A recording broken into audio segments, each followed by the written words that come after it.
Hello, everyone. I first of all want to thank the Teaching World Epics panel organizer, Angelica Duran, for inviting me to be a respondent and giving me the opportunity to discuss the two World Epics projects she mentioned in her paper. I'm also grateful to all three panelists for giving me a sneak peek of their presentations. Reading these papers brings home the fact that there has never been a more exciting time to be teaching World Epics. There were many points that deserve attention, but I'd like to briefly note four commonalities that I find especially helpful for introducing any epic in the classroom. First, respect for the utter uniqueness of each epic in its own historical and geographical context. Second, and at the same time, attention to the relevance of the epic for our students' lives today, showing that epics engage with perennial issues and dilemmas in ways that are relatable in the present. Third, the creation of actionable materials, giving concrete examples of what can be done in the classroom, from bringing in social media to viewing and creating visual arts to making translation visible. And fourth, the inclusion of comparative study, whether with other literary texts or with different translations, to help students begin to grasp a larger network of meaning.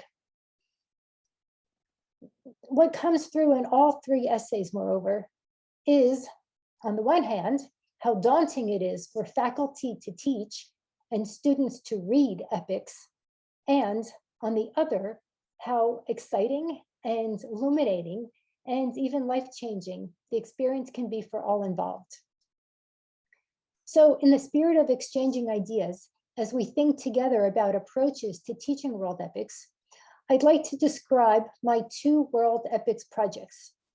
The first project is the World Epics website, envisioned as a forum for scholars of a particular epic to share their knowledge and teaching resources, and also as a user-friendly venue for students and the rest of us to navigate through the world of epic. You can search for epics by location or by time period. So let's go to the 15th to 18th century. And here we can explore epics that are perhaps unfamiliar to us.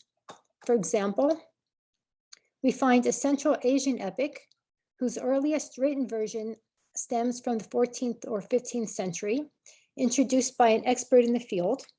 And if we scroll down, we can find resources such as essential bibliography, online images, and in this case, of the hero and of the performance setting, as well as websites and videos of performances at your fingertips.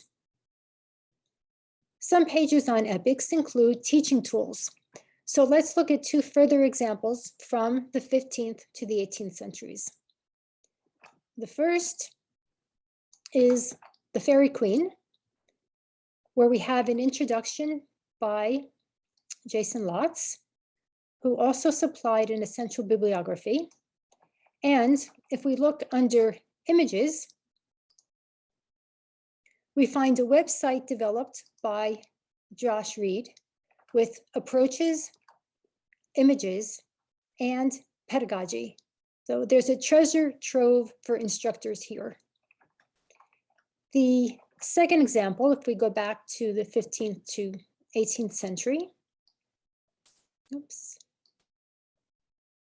is Paradise Lost, with an introduction by Angelica Duran, who has also supplied essential bibliography and has shared her class activities on the site. So if you go to images, you can find her Author Milton Illustrations worksheet, which has online images as well as discussion questions.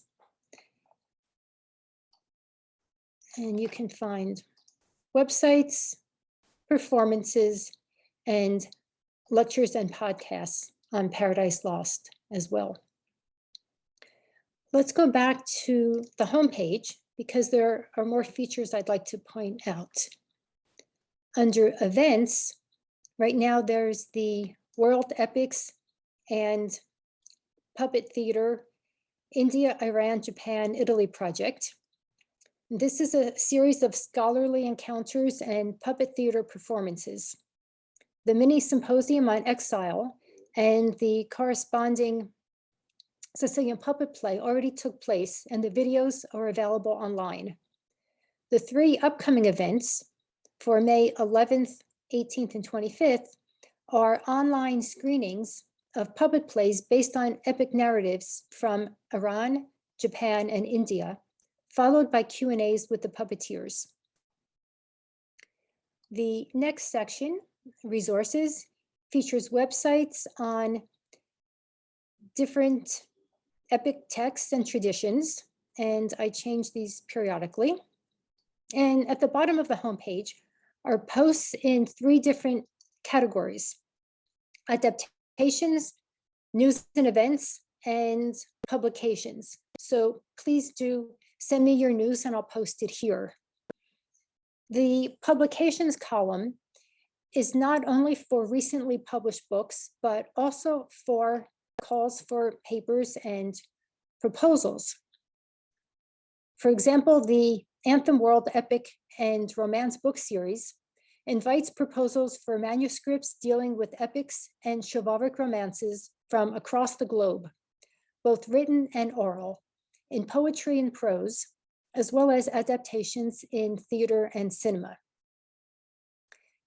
If we look up top at the main menu,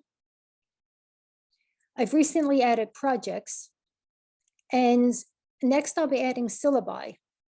I therefore invite you to share your syllabi for courses that include epic texts and traditions. All contributors are acknowledged both on the relevant pages and on the About page.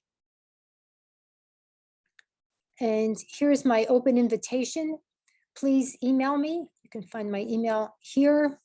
If you would like to supply a brief introduction to an epic that is not yet included, if you can suggest websites, videos of performances, or online artwork related to epic narratives, if you are willing to share teaching resources or other materials on the site, if you have news that you would like posted on the site's homepage, or if you have feedback for improving the site.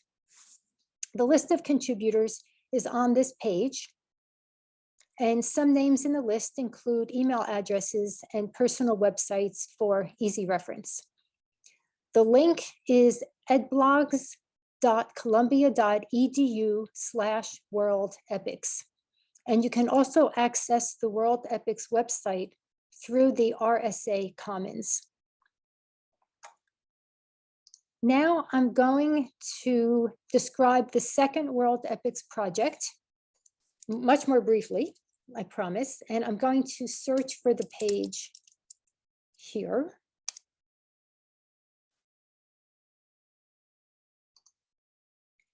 And this is a forthcoming volume of essays entitled Teaching World Epics, and it's part of the MLA Options for Teaching World Literature series.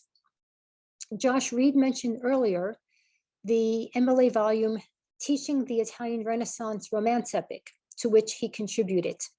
This time around, I wanted to broaden the scope to not only beyond the Italian Renaissance, but also beyond the Western European canon, to cover the teaching of epics from around the world, from antiquity to today. I can confirm that versions of Angelica Duran's and Jason Lotz's presentations will be in the volume. Since it's still premature to give all the titles and authors' names, on this page I've listed the names of the epics and the topics that will be covered. The volume will proceed roughly chronologically. Most relevant for Renaissance scholars, I imagine, are the central 3 parts, grouped by centuries, but perhaps also the epics from ancient India, Greece, and Rome, as well as recently transcribed oral epics that tell stories going back several centuries. I'll say no more now, but I'll be posting the publication news to the World Epics website soon. To conclude then, there are so many exciting ways to teach World Epics, and we can certainly learn from each other. I'm grateful to the panelists for sharing their approaches today and for including me in this event. And again, I invite anyone working on epic texts and traditions to contact me if you would like to contribute to the World Epics website, which is by necessity a collaborative effort. Thank you for your attention, and I wish a good day to all.